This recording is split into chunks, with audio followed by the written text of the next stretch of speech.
Hey traders, just wanted to share a couple of charts I'm watching this week. Not financial advice, of course, and just do your own due diligence. But first one is Roku.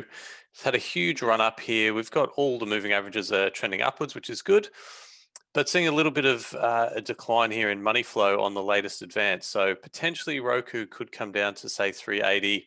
Maybe that 21-day moving average starts to come up to about 380. So I think 380 is a good potential target for Roku. Another one that's had a really good run is Goldman Sachs.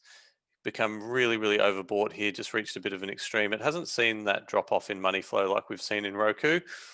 So I'm looking for maybe a bit of consolidation for Goldman rather than a pullback. So looking for it to stay within sort of the 290 to 310 range over the course of the week. So, maybe a calendar or a butterfly spread or something makes sense there.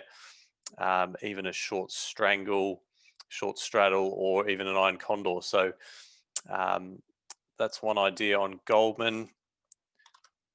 Zoom was another stock of interest. You can see here, nice pickup in money flow on the latest advance. And you can just see here a little bit of a trend line here on the downside.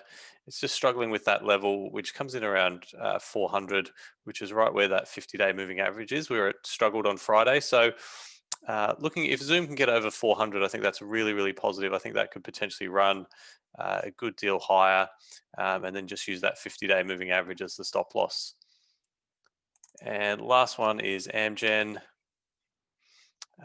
Called this one out to members a couple of weeks ago once it got back above the 20 and 50-day moving average here with this very bullish candle. We've got the 21 and the 50 pointing upwards. It's above the 200 now. It's had a very shallow pullback and a nice rally. So that one still looks pretty bullish to me.